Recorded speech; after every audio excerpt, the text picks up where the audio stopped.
we're talking about retail and we're talking about groceries going online. I think this was a hugely debated topic a couple of years back where no one imagined that they would be purchasing their groceries online.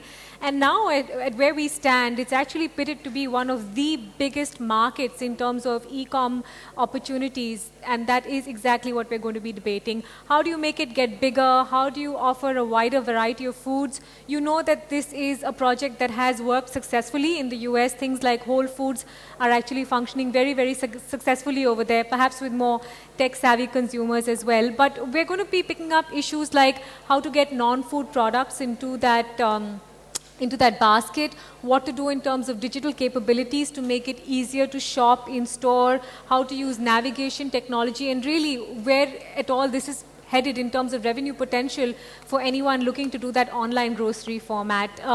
That's setting the agenda for our next point of conversation. It's powered by Kruti, and it's going to be called, or it is called, the next level of evolution for superstores and how to drive consumption using the hyperlocal market and app-enabled world. And there's many people from that community waiting by to talk. So let me quickly invite them on stage. C. Gopalakrishnan, who's founder of N Stores.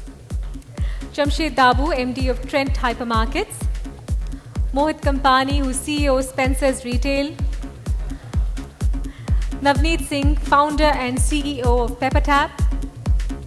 Raka Chakravarti, founder and CEO of Gourmet Delight. Rohit Chadda, who's co-founder of Food Panda. And Sundaram Srinivasan, who's CEO of Kruti. And of course, the man who's going to be threading that conversation through, Mr. Devendra Chawla, who's Group President, Food and FMCG Brands for the Future Group.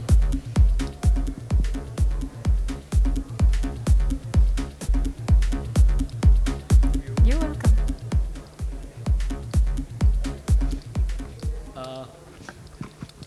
What I'm going to do is, I think everybody's been reduced. I just have a very small 3-chart presentation.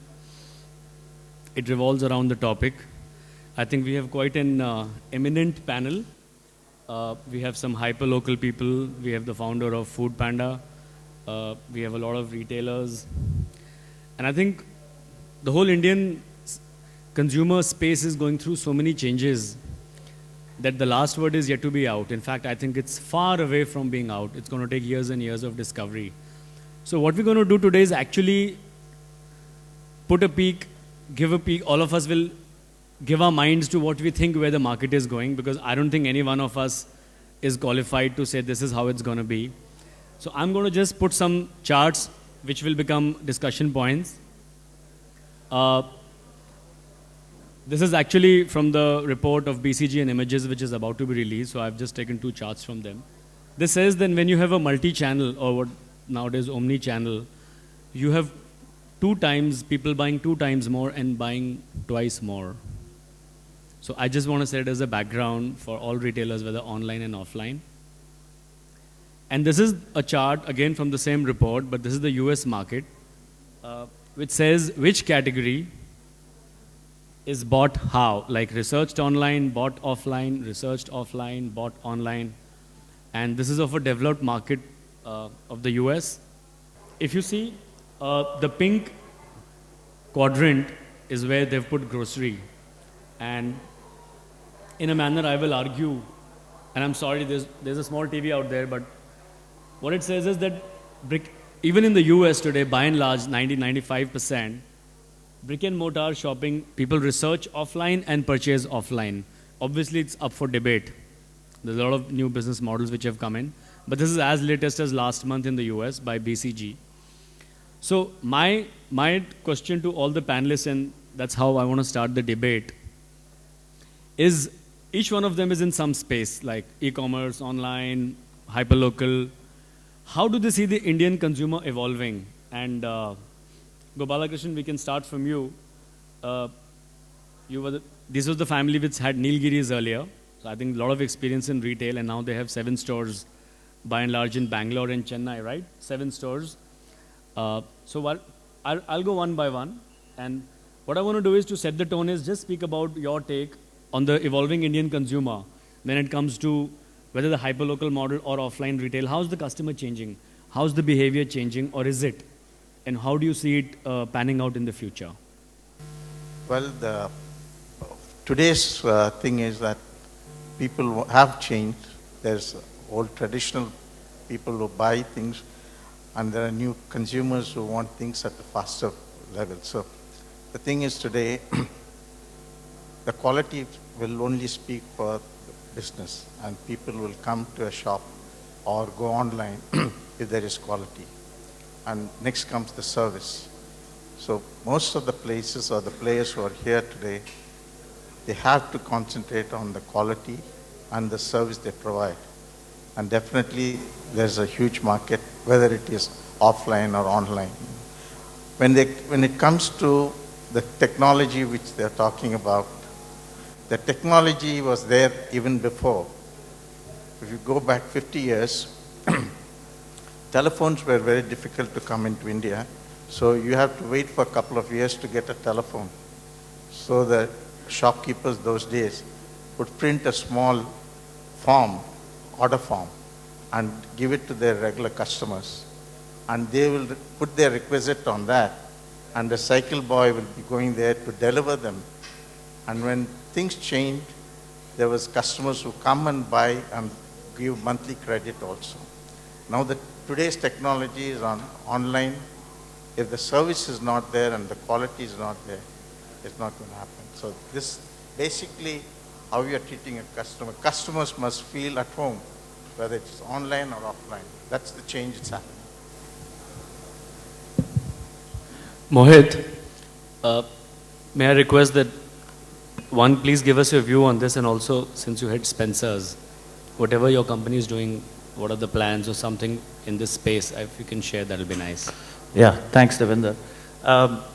You know, Nielsen gives us a shopper report every year. It's available across the industry. And I've quote something interesting from there. And I, of course, speak for the grocery industry.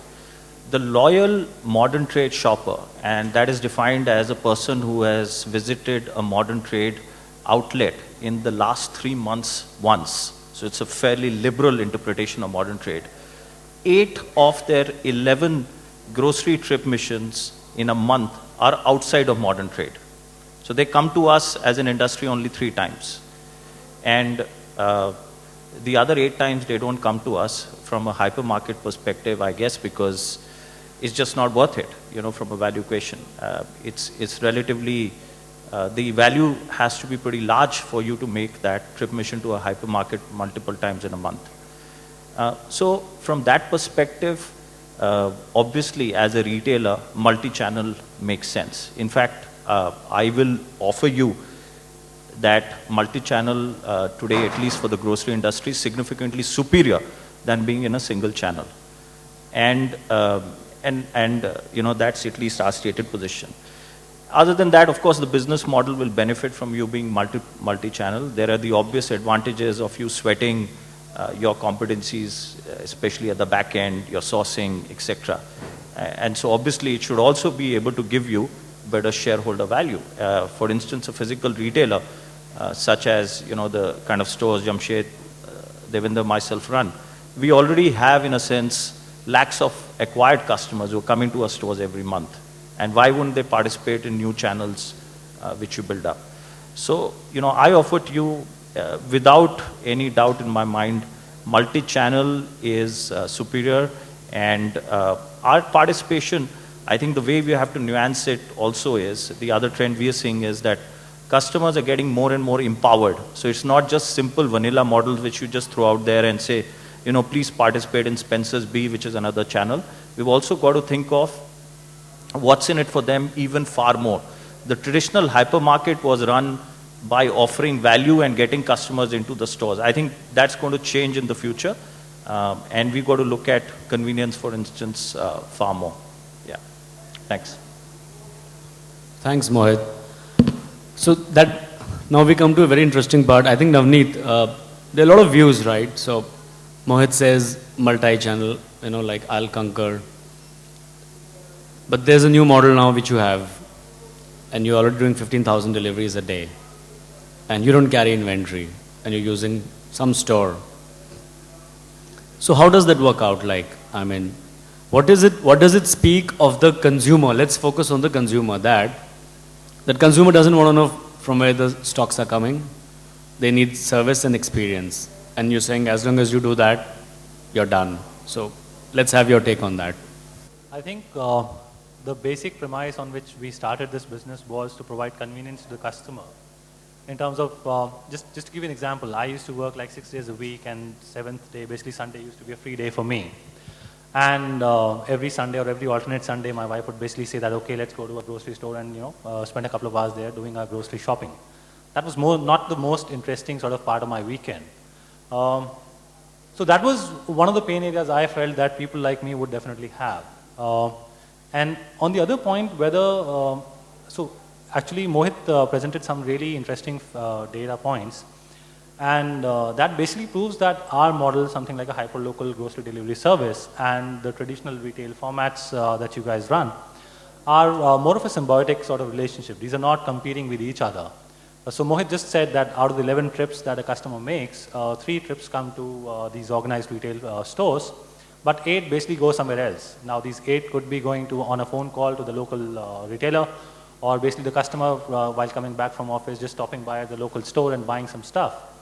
That's the sort of pie I think that people like us are getting into. So given that we are leveraging the local stores, our catalog, our assortment is not as huge yet as a hypermarket.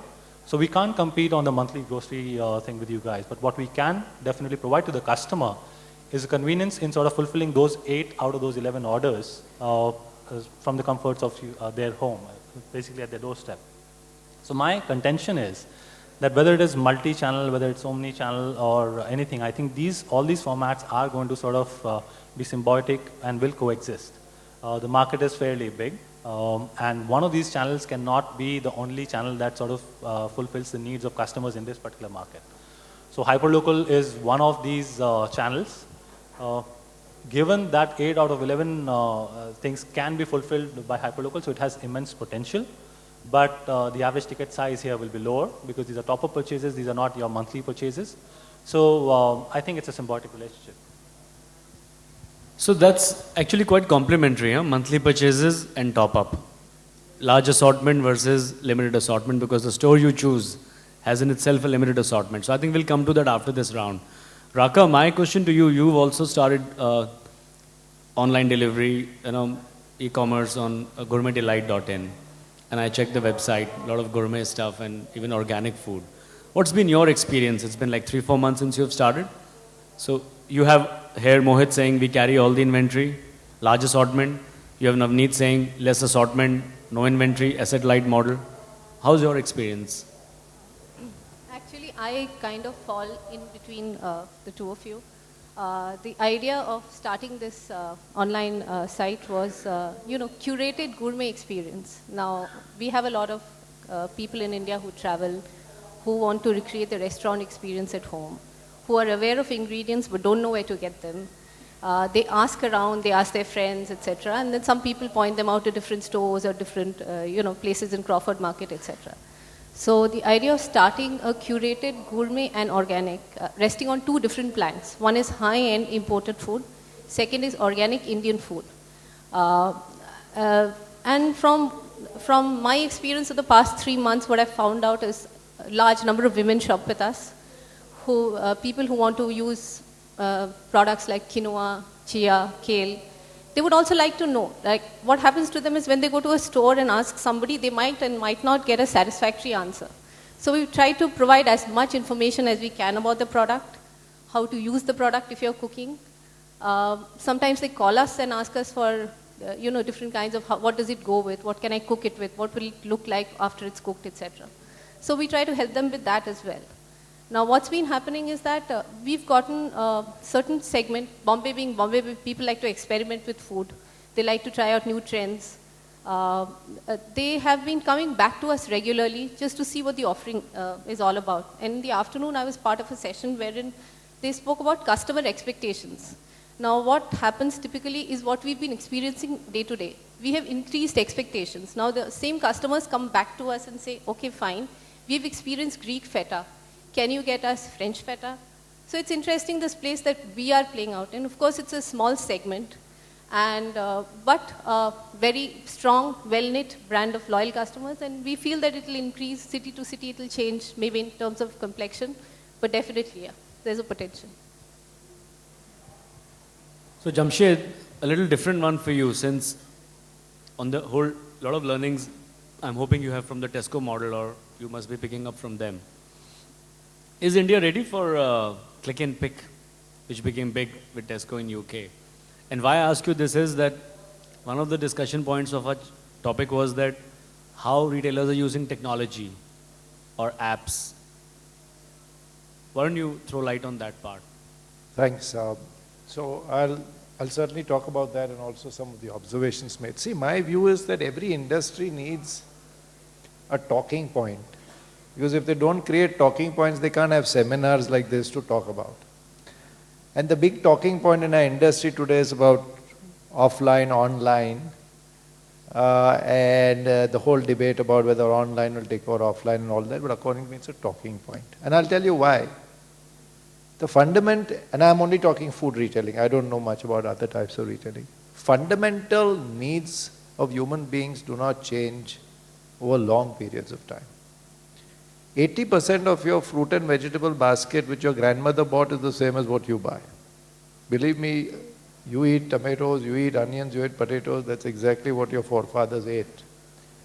We talk about convenience.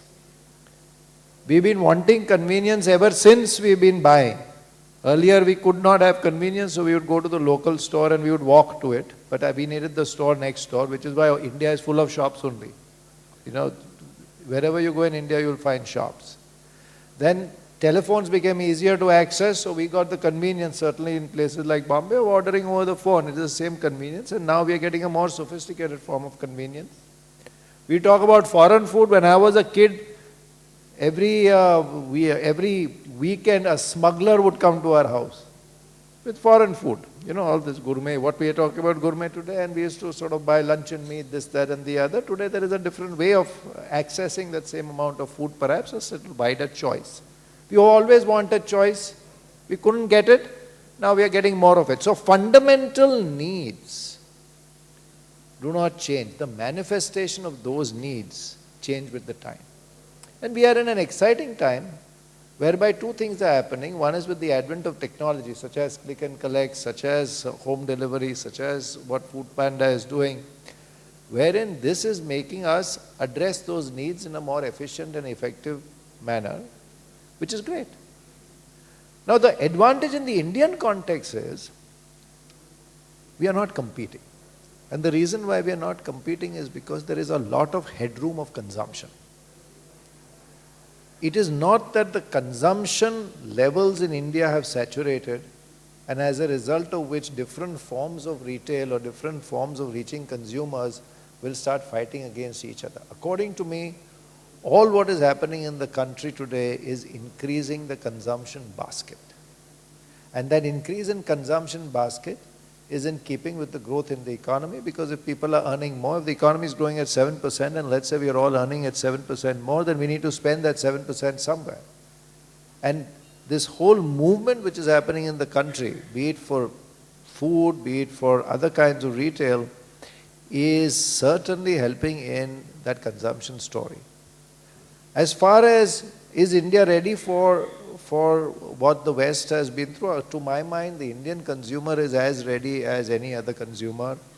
I think in most cases, the constraint is from the supplier. That means absorption by the consumer of anything new is much faster than our ability to provide it to consumers. That's my belief. If you see the whole mobile telephony thing, I mean, when mobile telephones came, the moment the prices dropped, the kind of absorption of mobile telephony in India is fantastic. I mean, you won't expect the kind of people who own a mobile phone today owning a mobile phone 5 years ago. So I am not too concerned about the Indian consumer's ability to absorb new stuff.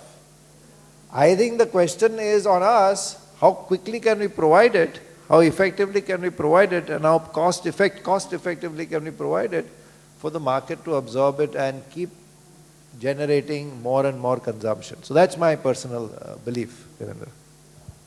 Fantastic. Rohit, for you I have a different one, and I think you co-founded Food Panda. And I think you've been ahead of the curve. You see, by and large, these people are food retailers, all of us. And you are, let's say, in food service sector. And why I say you are ahead is because while the grofers have come and these are more hyperlocal or pepper tap, you started much ahead. And like we have stores and grofers picks up from stores, you have restaurants, you pick up from restaurants, and you deliver. So I'm trying to draw an analogy that's very similar. What are the learnings which you have ahead of the curve, which food retailers can learn, or some pitfalls which you might want these guys to guard from, or anything which you want to add simply because you've been ahead of the curve on this learning? Well, I think there are some things that going online gives you. So I'll try to give the customer's perspective, which I think, I mean, as a service provider and as a customer myself, because that's what we do. We try to put ourselves in the customer's shoes and understand, okay, if I were the customer, what would I want? So what I believe, what online gives you versus offline, is discovery, the option to discover. When you look at the metros, you see a very large number of migrant population, right? So you don't know your neighborhood. And how do you discover your neighborhood? You go online. Second is the convenience factor. Now, this is a very, very, very large, all-encompassing word called convenience. There are multiple ways where you can provide that convenience. One very simple way that we did it, that a lot of people do from the Kirana stores, is delivery, right? That you enable delivery. That is what typically PepperTap's done. That is what all hyperlocal players have done. But another very important aspect that comes there is the online payment aspect. Yeah. So when you look at the new generation, when you look at the people, the typical e-commerce shopper between 18 to 35, first jobbers, migrant people. I call these guys the guys with the credit card generation. So I personally don't carry any cash. I mean, I typically have like 200, 300 bucks. My flight from Delhi to Bombay, I was hungry. I wouldn't have been able to buy a meal in the aircraft had I not had my credit card and had they not accepted credit card. Because I just had no cash. And that's where an online retailer actually comes in. And the differentiating factor that comes in over there, that I can prepay for my meal, or I can prepay for my groceries. And what that does is give me flexibility. So now I don't need to be at home to receive the groceries, or anything for that matter. And customer experience obviously always comes into the picture. Now, can offline emulate that, or can offline do that? Yes, of course. It will take some time. You have GPRS, EDC machines, etc., etc. So all these things sort of can be taken care of. But yeah, I mean, yeah, over time, yes. So there is definitely some differentiator or some factors that online provide you, which typically offline don't, and which typically offline need to add. So I don't say that there's going to be one winner over the other or anything like that. They're both complementary. There is always this audience who wants the touch and feel, who wants to have a look at the products in the store and then wants to go buy them. And then there's the other generation who doesn't care. As long as they've gotten their product and it's a branded product, so they know that it's going to be the same product. They don't really care. Typically, another thing that an online retailer can add, which Kara said earlier also, was information. So what happens when I go to a store? Who do I ask? And maybe that guy can tell me where to find a particular item. But what about if I want to know details, right? So if I want to know, okay, what's better, Coke Zero or Diet Coke? I mean, so one has some sweetener and the other one has the other. Now, how do I find out? And that is something that when you go to a device, when you go to your mobile phone, and when you go to a smartphone, it's just at the click of a button. I just double click open my browser, and I can just get any information that I want. And that is where I think the digital or the online consumer has started preferring online channels over offline, because there is no more information asymmetry. There's no information arbitrage at all. You can visit 6 online stores, see, okay, what should the right price be? Earlier, if you were to go buy a television, the guy would say, okay, this is the MRP, and I'll give you like a 10% discount. Now, what you do is you simply open the Flipkart or the Snapdeal app. You see, okay, this much it's costing like X amount on Flipkart or on Snapdeal. You tell him, भैया इतने का मिल रहा है, मतलब आप अगर price match करते हो तो दे दो. I mean, so online is actually changing a lot offline. So while it's not one of over the other, but it's definitely complementary, and they both definitely have to go hand in hand. Wonderful. And on a lighter note, you don't need to carry any money. The kind of money investors are carrying behind you guys, it's okay. Even 150 is a lot, because you can always say that guy, he has the money. That's on a lighter note.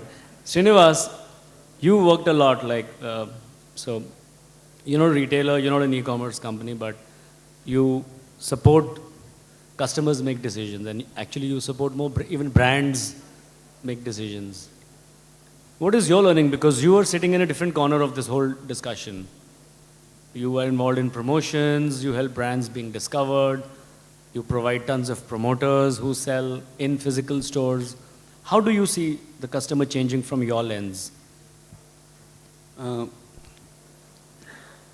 We see online business as a serious competitor to our business, in the sense that we provide employment to promoters physically. And when someone says that I'm doing online shopping, that many number of customers come less to a physical store, which means the brand manager sitting in a company says that, oh, the trends have, people have stopped coming to a store, so I need to remove promoter from there.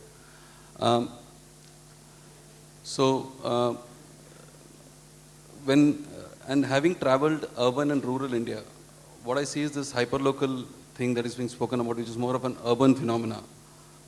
It will be interesting to see how the online business penetrates deep into the rural market. That's where 78% of our population is, which has got the money, which is willing to look at new opportunities. When I travel into the rural markets, I see people using Chinese Android handsets, being on WhatsApp and downloading even from YouTube. Yeah, if that penetration can happen, that's when the hyperlocal thing will really work. Sure, wonderful.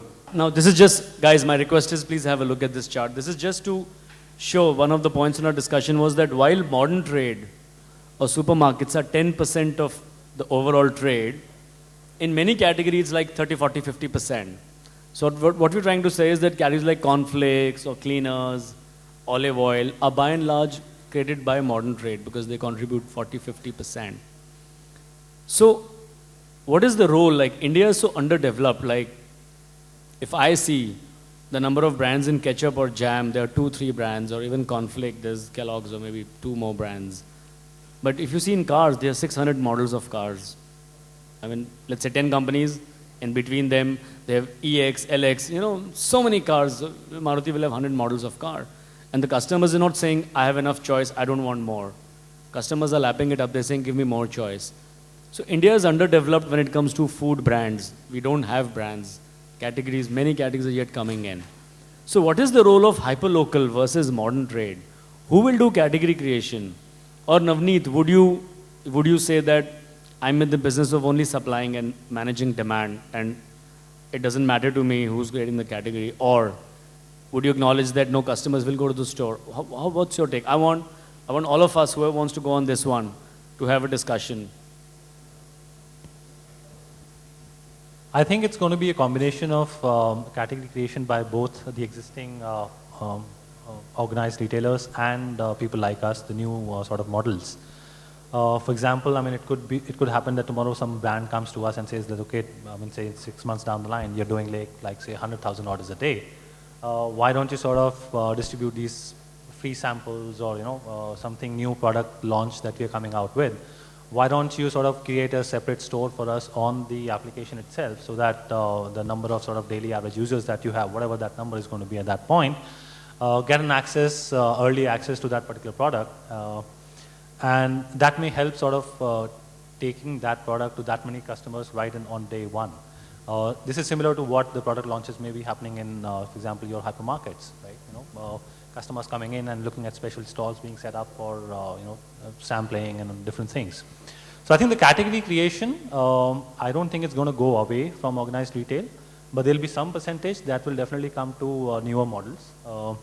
Whether it is going to be completely replaced, I don't think so. I think it's going to be a combination of both. The brands will basically use as many channels as they can, if these are sort of economical and efficient for them, to be able to reach their customers as fast as possible. So I think it's just going to be complementary. You know, I personally, frankly, can't understand the conflict of the word versus in this whole discussion. Where do you think he's picking from? He's not picking from some virtual store in a cloud. He's picking from a brick and mortar store. Where do you think he's picking his food from? He's not picking from some virtual kitchen making food out of digital ingredients. He's picking from a restaurant. You feel like eating Chinese out of a box, you order it from Foodpanda. You feel like having a good Chinese meal with the ambience, you go to a Chinese restaurant and have a meal. So to my mind, actually the guys who will enjoy this are not whether you are offline or online, but whether you are smart enough to write the business model the right way.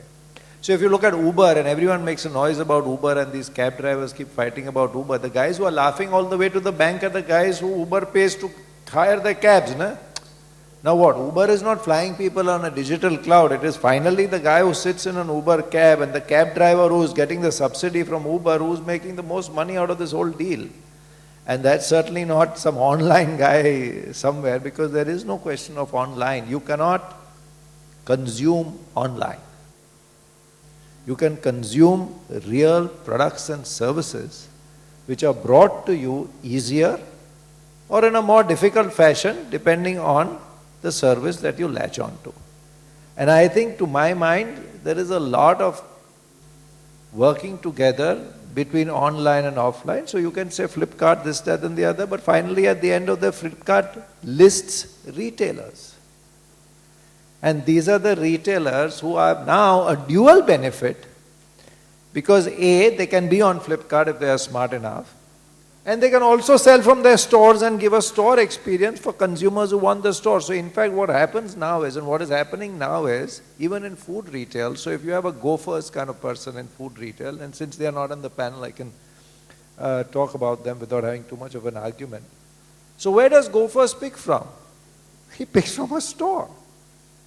And what is Gophers in a way doing is, it's adding more customers to that store, because those customers who don't want to walk across go to Gophers. The first thing you see on Gophers is what retailer you want, and if you've done a deal, so they say Heiko, let's say you're staying there, is a Heiko, you order from Heiko. Who gets the order? Heiko. Who benefits? Heiko, including Gophers, they also benefit. So I don't see the conflict. I see this as a big joint movement which is taking place in order to encourage consumption, you know. So yesterday I would pick up the phone and call up Ayub, the guy who makes rolls 10 minutes from my house, and Ayub would deliver.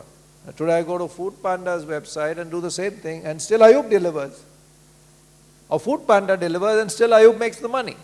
So I don't see all this too much of conflict in the game. I see a lot of collaboration possible, and I see a lot of benefit to people who are smart enough to leverage what's going on in the world. So Jamshed, I'll just add to that. Before I come to Mohit, I'd just like to add to that. Just like to add to that, I mean, completely agree that online is typically at the end of the day a channel. And what we try to do is add to, and that is how we pitch ourselves as well. That we are a channel, and we will work with our partners to improve their business and to increase their business. Having said that, there are obviously some benefits that you get in online in terms of both brand creation and category creation. I'll digress a bit and get into, so if you look at the smartphone market and you look at the recent new brands that have come in the smartphone market, that's typically only because of online. Because I mean, had you told Xiaomi that, okay, now create an entire marketing budget for spending the kind of money that Samsung spends, or you, or any of the new players also, that, okay, spend this much money you know, in ATL, and that is when you'd be able to create that brand, they would probably have never been able to do that, because then their unit economics wouldn't have worked. They wouldn't have been able to make such a cheap mobile phone, or wouldn't have been able to sell it at the price that they're selling it at. While this discovery, which I was talking about earlier, becomes very, very easy online. You can very easily direct your customer where you want him to go. So if I were to create a new category, or say, okay, I have launched a new category of Arabic food, or, you know, Arabic restaurants that we've tied up with, it's very easy for me to direct the consumer there and say, okay, you know, put a homepage banner, or send a push message to the app users and tell them that, okay, this is where you want to go now, and go try this out.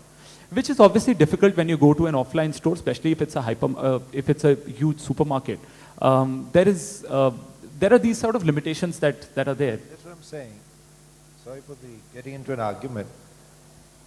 If it is a channel which reaches consumers, why would you feel that supermarkets are not supermarkets anymore if they use that channel? It's like at one point in time advertising, just as supermarkets would use advertising, now they'd love to use these channels. Yeah, absolutely. That's exactly so right. It's a way of reaching consumers, and I think so that's Jamshed, what it is. let me make it a little more controversial, and let me play a devil's advocate, because I think we have 10 minutes. Let's not have a very cozy chat. So are you saying you find that customers are coming to your store and buying, and Grofers add some new customers, that adds to your business, you're fine? But eventually all retailers are planning their omni-channel. Everybody will be off the block soon. What happens then? To a Grofers, you're a part of supply chain, because who holds the customer? Like in many cases, like in Peppertap, a customer does not know from which store the stock is coming. While in Grofers, they let you choose which outlet. In Peppertap, assumption is customers don't get. They say, okay, I want this detergent, this ketchup, go and get it for me from my area. It doesn't matter whether this guy, that outlet, that Kirana, that modern trade, I don't care.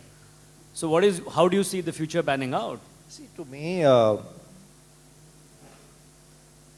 what is the alternate which the customer will use is the question. So if a customer does not know that this brand of biscuit is coming from my store as opposed to the Kirana, I'm not fussed about it, because I have no stake in that brand of biscuit. I have not made it, I have not advertised it.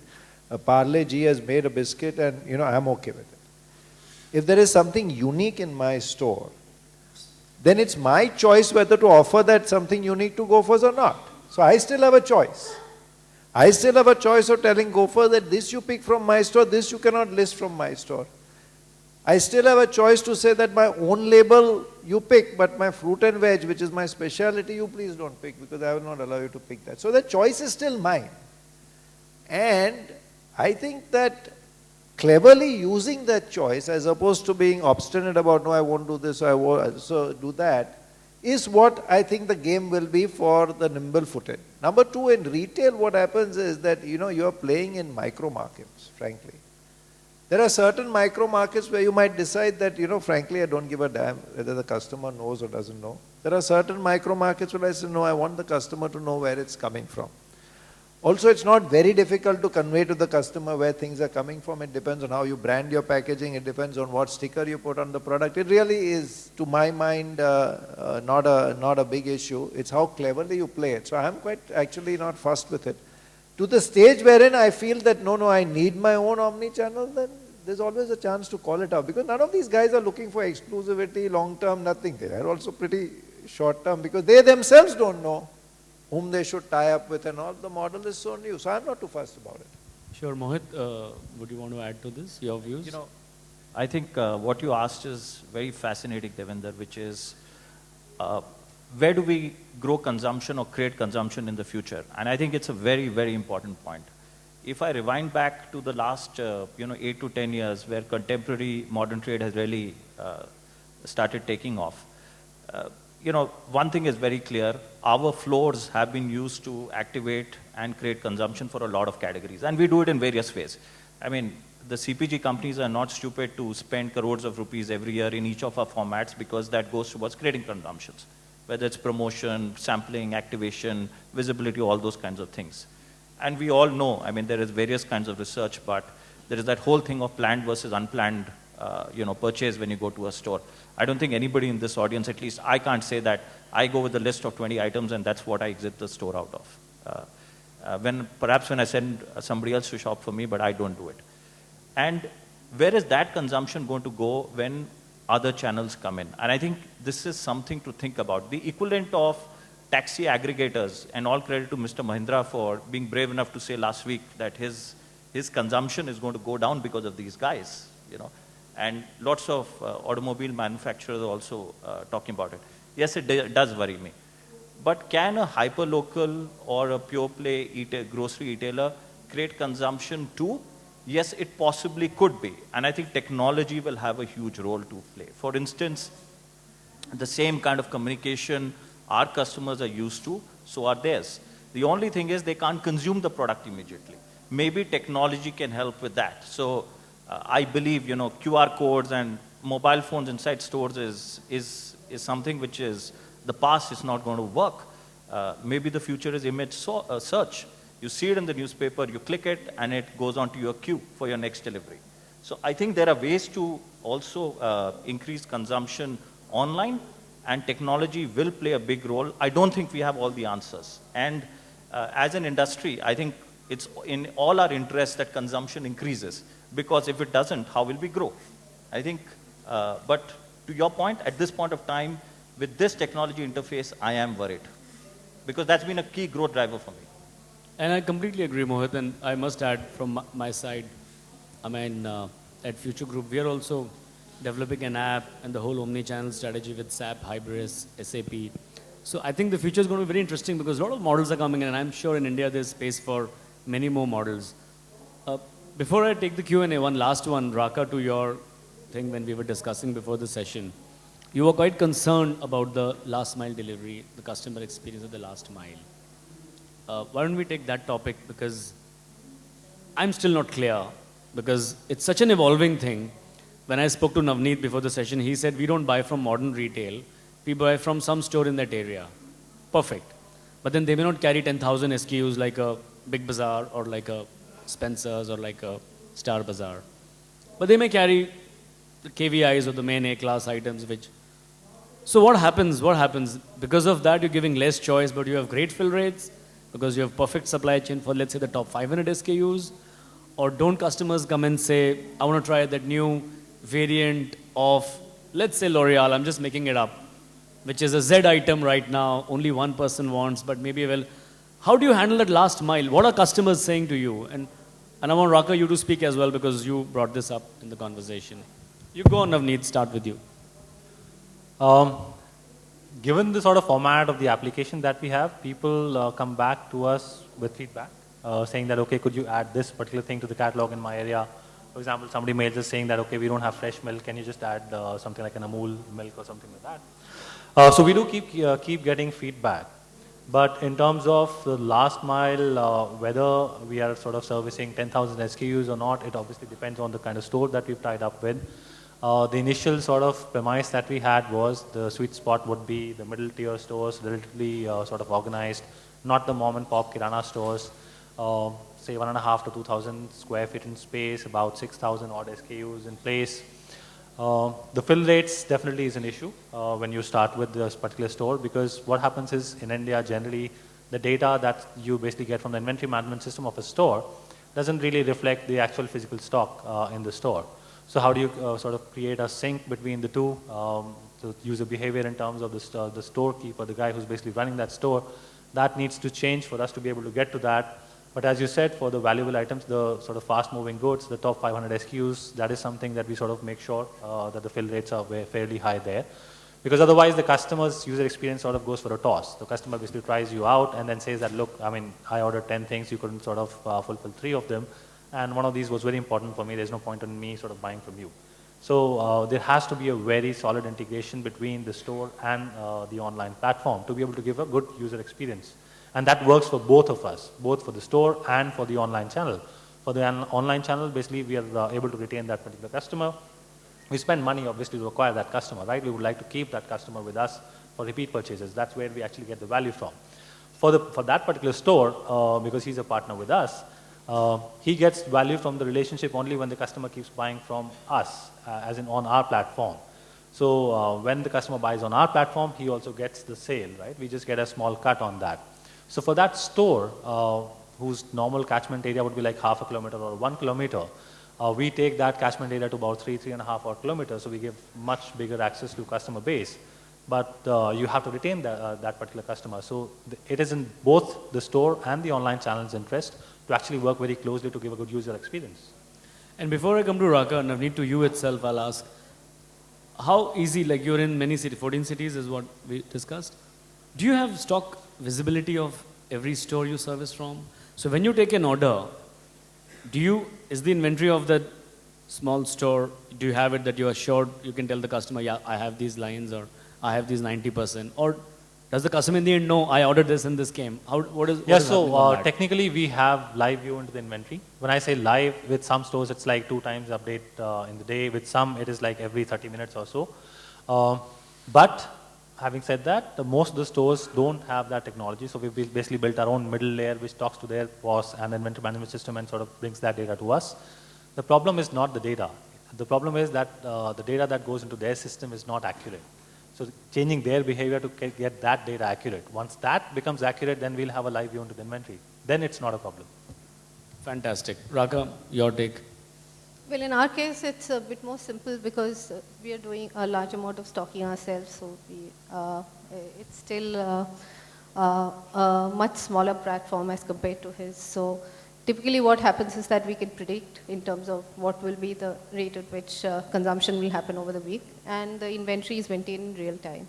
Having said that, our delivery is done by our own staffers. So we've got our own team which does the delivery. We deal a lot with perishables, and it has to be carried in a certain way, either in cold storage or properly boxed, etc. So that we don't leave to an external service provider.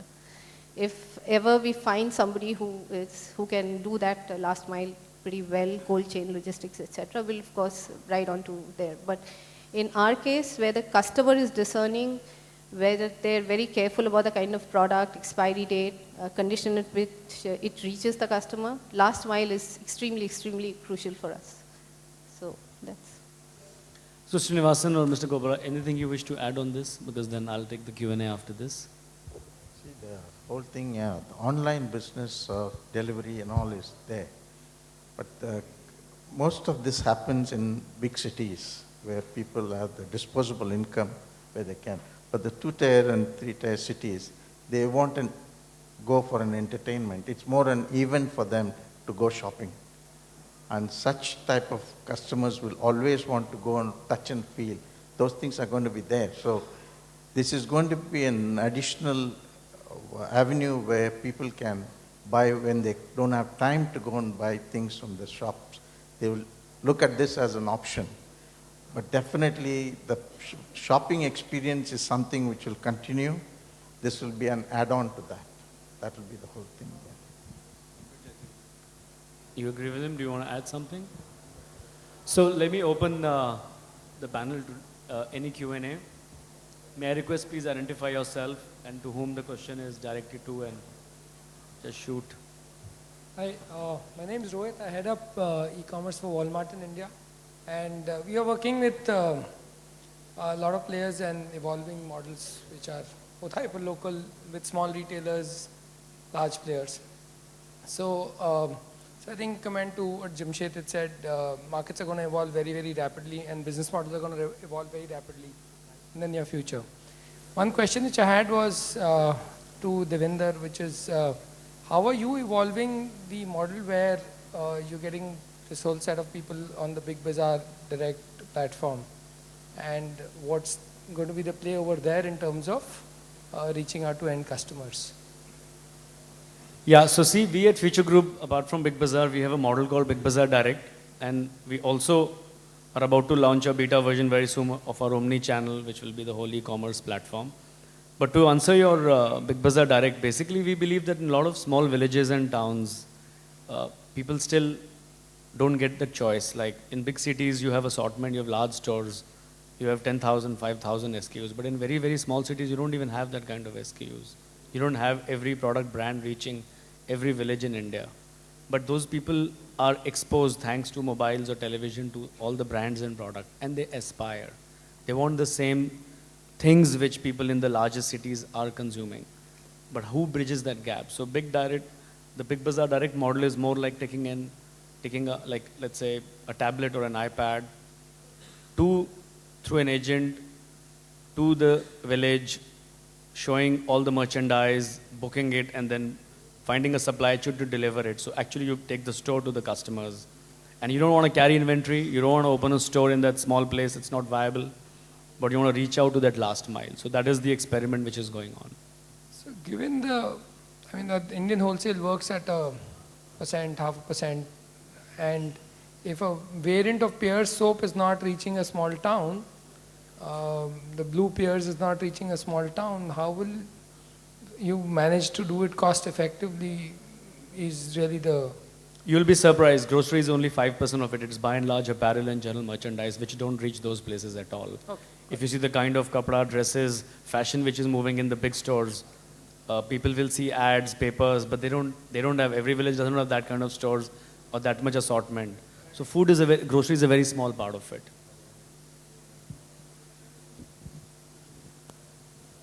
Yeah, can you please identify yourself? Yeah. And then Good evening, I am Manish and I look after modern trade for Amul. So this is regarding growth driving of food retailing. So don't you think the kind of margins that are there in food, basically food and groceries, and the kind of shrinkages that modern trade has to go through in outlets, it is easier for online groceries to grow food retailing compared to say a Hypercity or a Star Bazaar or Spencer's in Mumbai or Kolkata, because the kind of rentals and the expenses that modern trade has to go through, they are not having that expenses and they can reduce the damages because their inventory is not something which is touched by consumers and which is not exposed so much. So like Big Bazaar in Northeast will remain a growth driver for all food companies, but in Mumbai or in Delhi, online groceries will going to grow it much, will find it easier to grow. So I don't know who wants to take this, but indirectly you're saying that no DMart, no Big Bazaar, no Hypercity, nothing, only online. Fair enough. If anybody wants to take that. Not. But I would argue that only because of shrinkage or damages is not good enough reason to just move online. Customers don't shop like that, but I would leave it. You said you're from Amul? Yes. Thank you for appreciating the fact that you don't give us any margin. I'm very happy to hear that. But, it's not as if the cost structure of online is so significantly lower than that of offline. While shrinkage may be something of an issue, and I appreciate that could be much less in online as opposed to offline. There are many other costs which online retailers who stock product. If they don't stock product, then of course the debate doesn't happen. But those who stock product have their own cost structures which become a problem. For example, transportation cost. So that becomes a big issue for that. They have their own problems with handling cost during transportation, which an offline retailer won't have, because once the customer picks up an item, then the customer can travel for 8 kilometers, there is no stay. So it's not as if the cost models are so significantly different that this will take place. And according to me, there are certain products where, of course, margins will be tight. But there are always a whole set of products where the margins are generous because of the fact that offline. So your competitors give us much better margins than you do, for example. And again, on a lighter note, see, right now investors are funding. The day that stops happening, they'll come to you for more margin. So don't worry, Also, food retailing, like the kind of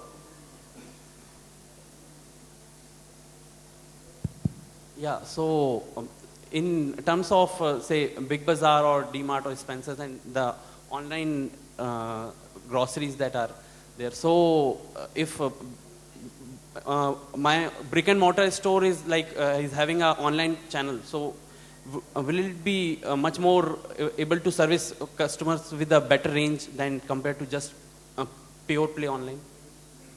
Well, again, I'll give you what we have all learned internationally, that whenever a retailer has an omni-channel, he does the best.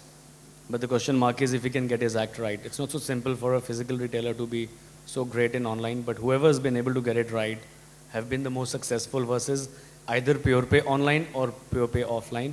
But then again, how it pans out in India, we all are yet to see and discover.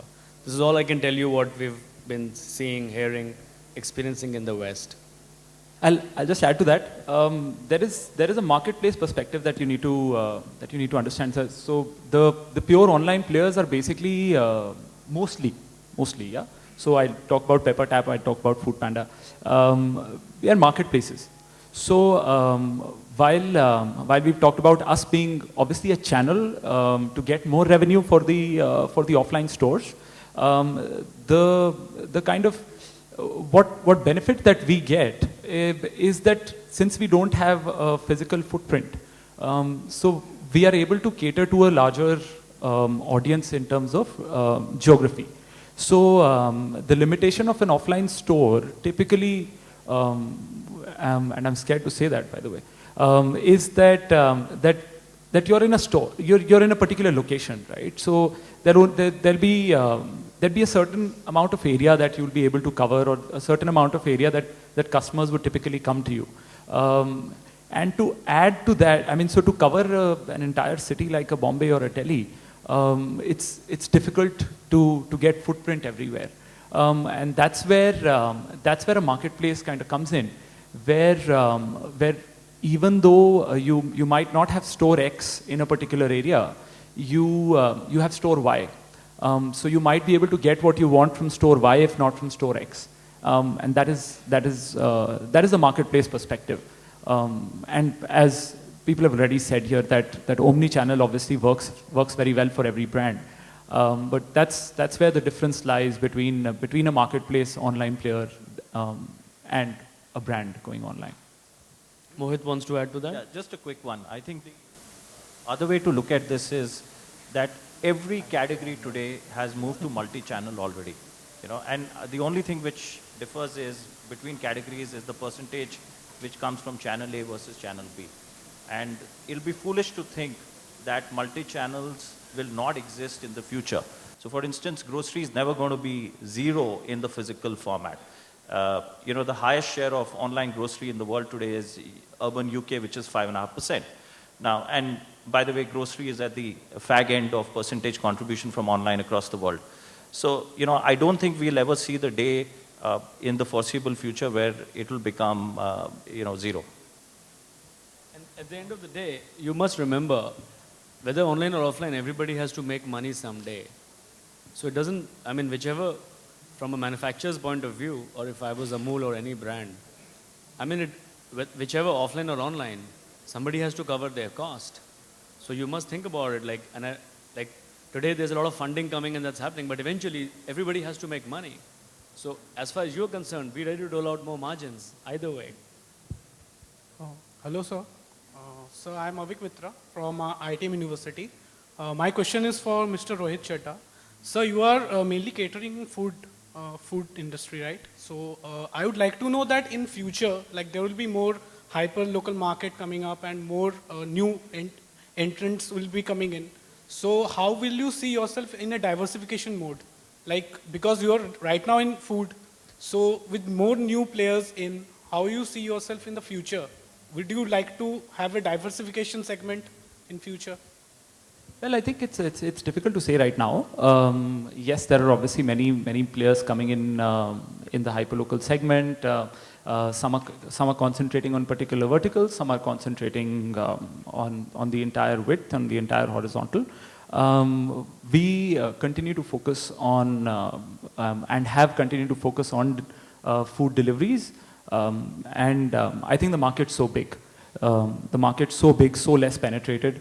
And that's the reason why we've been discussing that there is no online versus offline, because it's not like consumption has stalled or anything like that. And even when you look at online, there's a significant portion of the market that is still offline. So, I think there's still so much to do that we continue to focus on what we're currently doing. and do that best, both in terms of capturing the market and giving the best customer experience possible. I think we'll have the last one because I'm being prompted that our time is up. Yeah. Good afternoon. Let's see if we can take you after this. Let's see. Yeah. Good afternoon. This question is for Can the you introduce yourself? Yeah, I'm Shubhajit from Bangalore. This question is for the three traditional retailers or brick and mortar retailers. So since you're starting off a little late with already the online players kind of operating, what would be the top 2-3 tangible differentiators for you as you go omni-channel? You know, so you are all designing your platforms. In terms of capabilities or as a consumer, you know, when I'm going to interact with a Peppertap or a Grofers versus, let's say, a Spencer's, how would I get attracted to the omni-channel platform that you provide? What will be the, you know, key differentiators in terms of benefits or value? You want to take that, Jamshed or Mohit? See, this question is a bit odious as far as we are concerned, basically because we don't see them as competitors. So we don't see the need to create a differentiation vis-a-vis a service provider such as Peppertap. What we would like to make sure is that the quality of whatever we provide, the quality and service of what we provide is top-notch. Now there are certain, it's like, you know, some people like to buy from a company showroom, some people like to buy from a dealership. There are some people who would like to deal directly with a store, directly with a company, and those are the people who would come to us, even for our omni-channel. There are some people who in turn don't have a problem going through other channels, and we are okay with that. So the idea is not to compete with people who are not competing with you. Peppertap, when Peppertap does its strategic planning, they don't say they are competing with Star Bazaar. Correct? So there is no need, and I think we should not get overly worked out about competing with people who are not competing with you. The idea is to provide the kind of product-service combination which a customer who wants to come to you will like. Now, if you're not in a position to provide that, then don't, and go ahead with the service providers who are providing that. If you are in a position to provide that, then do so and prosper from it. So that's the philosophy that we will adopt, because at the end of the day, it's the customer who will decide what he or she wants to do. Well, that's my take on it. Yeah, and I can add to it. I think there's no reason to be worked upon because the market is so new, and it's not as if customers have made up their mind. So I'll tell you, typically a customer who comes to a Future Group or Big Bazaar, let's say he spends ₹1 lakh in a year, he's spending 10 to 15,000 only with us. There's 85,000 he's spending with someone else. It doesn't even matter online or offline. If we can have a multi-channel, hi Biju. If we can have that customer buy, if we have a multi-channel, and what the customers are saying, I'm loyal to you, I buy from you, I come to your store every month. I also buy from someone, but I'm also loyal to you because I still come to you. I may be going to someone else also for something else.